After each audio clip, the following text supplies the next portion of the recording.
Hello friends, আশা করছি তোমরা সকলেই ভালো আছো। আজ আমি তোমাদের সামনে শেয়ার করব নবীনগর সংলগ্ন পল্লী বিদ্যুৎ এলাকায় অবস্থিত কিছু মজাদার ফাস্টফুড নিয়ে।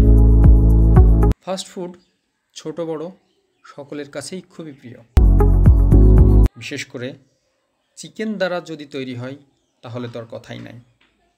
যেমন চিকেন চাপ, চিকেন পেঁয়াজু, chicken fry, chicken burger, chicken shashlik, chicken roll, chicken sandwich, chicken pizza ইত্যাদি। এই খাবারগুলো তোমরা অল্প খরচের মধ্যেই এখানে পেয়ে যাবে। ভাবা যায় মাত্র 150 টাকায় দুজন পেট ভরে তৃপ্তি মিটিয়ে খেলাম। তোমরা যারা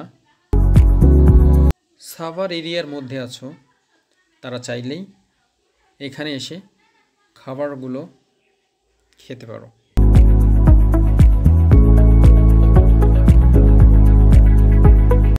এমন মজার মজার খাবারের ভিডিও পেতে ফুড লাভার ব্লগ চ্যানেলটিতে লাইক, কমেন্ট এর মাধ্যমে আমার পাশেই থেকো।